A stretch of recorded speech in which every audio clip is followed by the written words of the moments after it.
हिमालय की जड़ी बूटियाँ, हमारे ऋषियों की परंपराएं, हमारा स्वास्थ्य, यह आयुर्वेद वास्तव में हमारा एक जीवन दर्शन है। तो इस आयुर्वेद के जो रहस्य हैं, उनसे हमारा जीवन का जो संबंध है, उस आयुर्वेद के द्वारा जीवन को जो हम सुंदर बना सकते हैं, उसके लिए जो उपाय हैं हम चर्चा कर रहे हैं। इसको हम बोलते हैं पीपली। यह पीपली आयुर्वेद का बहुत प्रसिद्ध और यह जाना पहचाना नाम है। आयुर्वेद को जानने वाला, थोड़ा सा भी जान रखने वाला व्यक्ति यह जानता है कि जिस तरह से हरड़ बहेड़ा आंवला को हम त्रिफला बोलते हैं, इसी तरह से पीपल, काली मिर्च और सौंठ तीनों द्रव्यों को मिलाकर के बनता है त्रिकटु, जिसको त्रिकुटा भी बोलते हैं। त्रिकुटा वास्तव में वह हमारे बहुत सारे रोगों का खत्मा करता है, समाप्त करता है और बहुत ही गुणकारी है।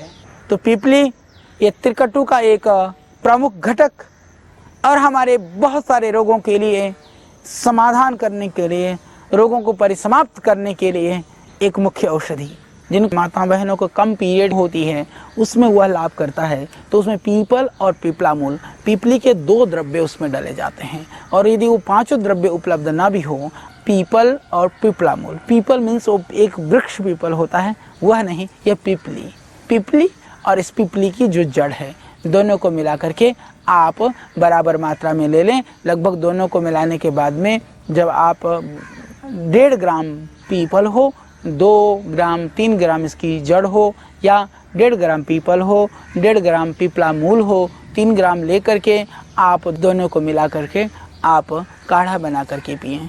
जो मेरी माताओं को, हमारी बहनों को, जिनको पीरियड में प्रॉब्लम होती है, बहुत पेन होता है, बहुत दर्द होता है, या पीरियड समय पर नहीं होता है, उसके लिए यह बहुत अचूक औषधि है। थोड़ा गर्म है, हाँ, ध्यान रखें। जो ज़्यादा गर्मी होती है तो थोड़ी सी कम मात्रा में ले सकते हैं। आयुर्वेदिक दवाइयों में इतनी ही सावधानी आपको रखनी है, ज़्यादा परेशान होने की ज़रूरत नहीं होती है। कुछ औषधियों में जहाँ जहाँ ज़्यादा ज़रूरत है सावधानी की, मैं ज़रूर आपको बताने का प्रयत्न करता हूँ। बाकी छोटी मोटी सावधानियों की ज़रूरत होती है। जैसे आपकी शरीर की प्रकृति गर्म है तो आप गर्मी का मौसम है, थोड़ी कम मात्रा में आप ले लें, थोड़ी डोज कम कर दें अपनी अवस्था के हिसाब से, अपनी आयु के हिसाब से और आपकी शारीरिक बल और अबल के हिसाब से। बल का मतलब ये नहीं है कि कोई मोटी तगड़ी सी है तो उसको बहुत ताकत है, ऐसा नहीं है। प्रायः हम शरीर की शक्ति का आकलन शरीर के स्थूलता से और पतलेपन से करते हैं। कि बहुत स्थूल काय भी बहुत कमज़ोर हो सकते हैं, जो बिल्कुल दुबले पतले भी बहुत बहुत बलशाली भी हो सकते हैं। तो उस हिसाब से जिसका शरीर का जितना सामर्थ्य हो, उस हिसाब से इसकी मात्रा का आप निर्धारण कर सकते हैं। ये बहुत ही गुणकारी है।